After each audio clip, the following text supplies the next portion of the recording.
I, John, was on the island that is called Patmos. I was in the Spirit on the Lord's day, and I heard behind me a loud voice. To the angel of the church in Pergamum write, I know your works, and where you dwell, where Satan's throne is. And you hold fast to my name, and did not deny my faith, even in the days in which Antipas was my faithful martyr, who was killed among you, where Satan dwells. Today, all that's left of Pergamon are ruins. But when the Apostle John wrote his letter to the church there, it was one of the most influential cities in the Roman Empire. Pergamum had a unique status that was different than any other city because it was the political center. And it was from there that all of the rulings were made which affected the whole of Asia Minor. The city's Acropolis rivaled Athens, and its library was the second largest in the ancient world, with a collection so great that the Roman general Mark Antony presented it as a wedding gift to Cleopatra. At the end of the first century, Pergamon was a thriving city. So why does the book of Revelation call it the dwelling place of Satan? The answer lies in the ruins of the city's temples. On one side, it was a very beautiful city.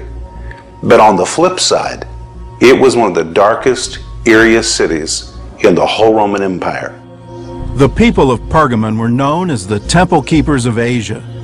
The city had 3 temples dedicated to the worship of the Roman emperor, another for the goddess Athena, and the great altar of Zeus, the king of the Greek gods. Many scholars believe this altar is the throne of Satan mentioned in the book of Revelation. That word throne was first used to describe a chair that was used in a personal private residence. And it was the chair for the Lord of the house, the master of the house. Em 2003, na base do Monte Olimpo, templo perdido foi descoberto. Ele foi o ponto central da cidade antiga conhecida como Dion e era dedicado a Zeus.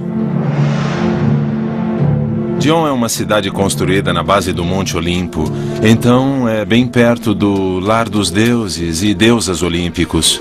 E era onde Zeus vivia na mitologia grega. Na verdade, o nome da cidade Dion significa Zeus. O templo de Dion data do 5º século a.C., a era de ouro da mitologia grega. Espalhados pelo local há blocos de mármore com desenhos inconfundíveis. Águias. Na Grécia Antiga, as águias eram o símbolo divino de Zeus.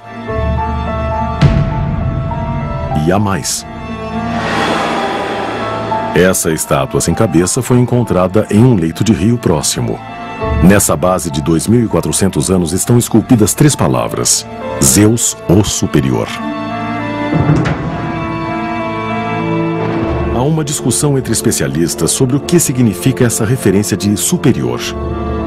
Alguns acreditam que a estátua pode ser um elo perdido entre a adoração a muitos deuses da Grécia e a filosofia monoteísta de cristãos e judeus. E que essa descoberta é prova de que os gregos estavam abraçando a ideia de um só Deus por conta própria antes da chegada do cristianismo.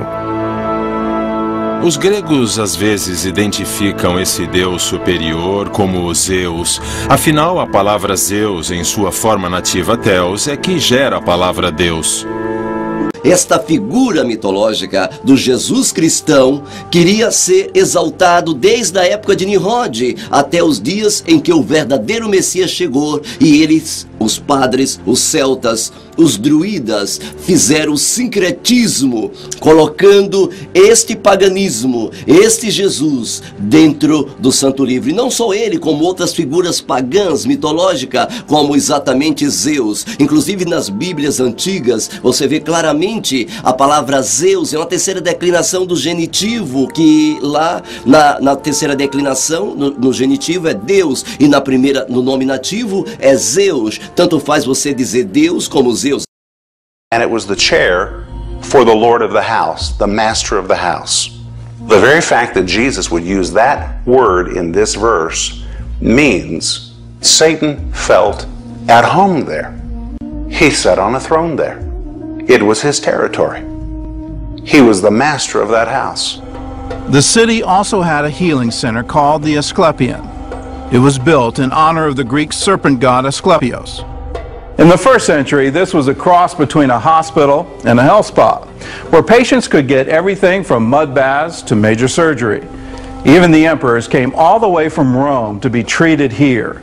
But this was no ordinary doctor's visit. If you were a terminal patient, then you were not allowed to go into the Asclepion. And these Asclepion priests didn't want anyone hearing somebody had died in the Asclepion. And in fact, there was a huge sign just above the official entrance to the Asclepion which said, "Death is not permitted here." So the only way you were going to get in to begin with is if they knew you were going to live. Patients entered through this underground tunnel.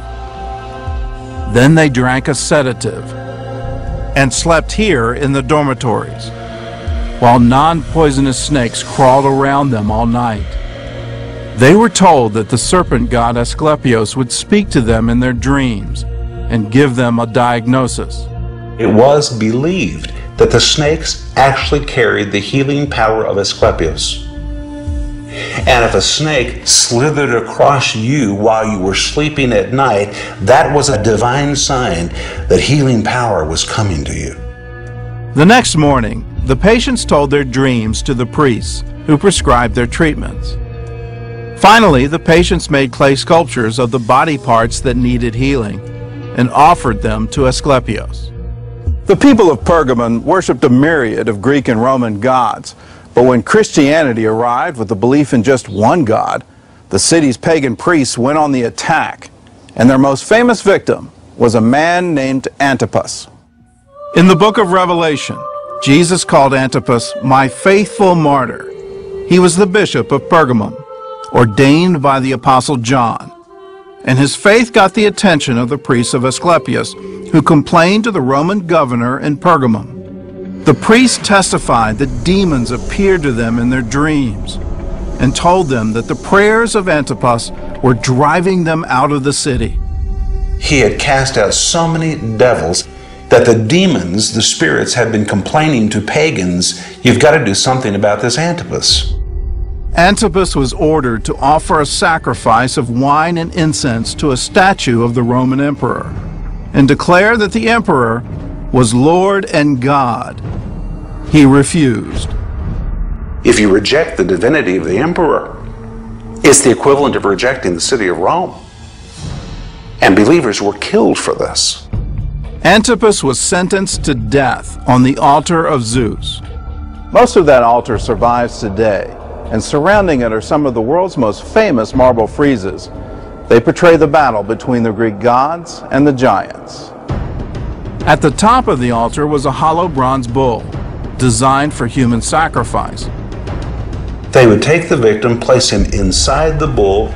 They would tie him in such a way that his head would go into the head of the bull. Then light a huge fire under the bull.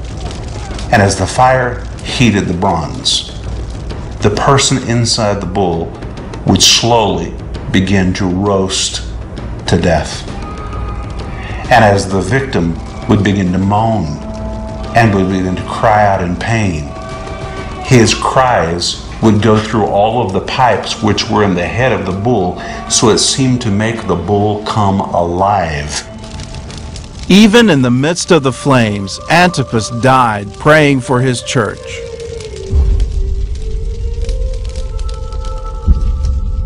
A few years later, the Apostle John wrote the book of Revelation, mentioning the death of Antipas on this very spot. Here in Pergamon, all that's left is the foundation. Today, the altar of Zeus is more than 1,000 miles away.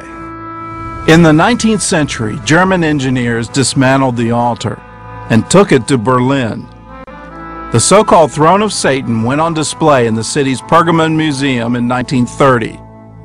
Just in time to inspire one of the most brutal dictators the world has ever seen.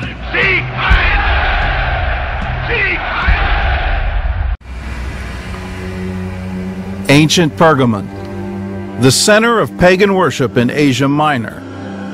once known as the place where Satan dwells.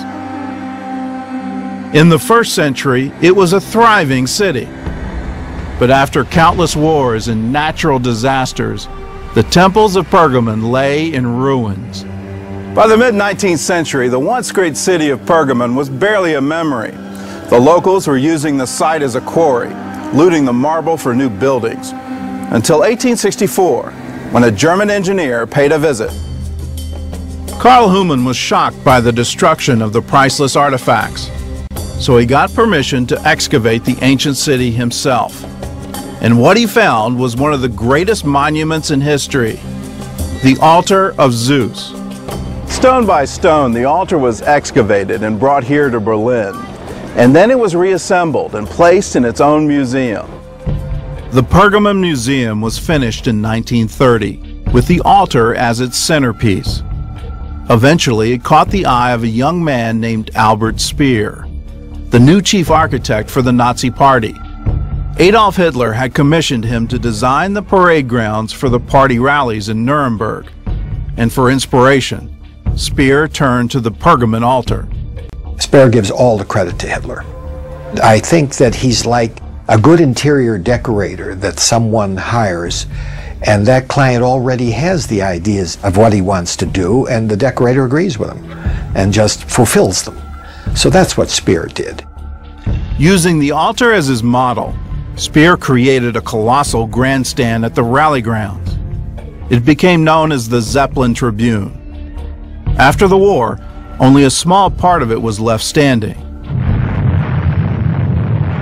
In the middle of the grandstand, where the altar to Zeus stood in ancient Pergamon, Albert Speer built Hitler's podium.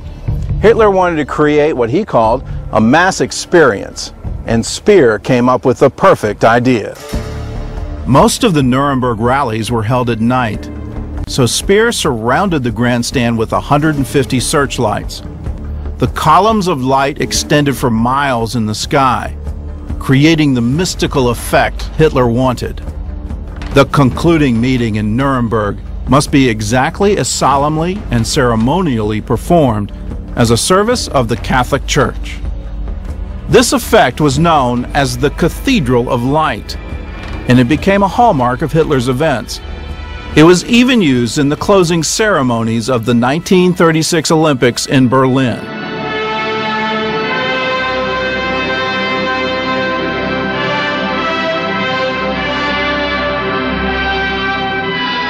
Hitler is very much aware of German mythology, and anytime you look at mythology and gods, you're looking skyward.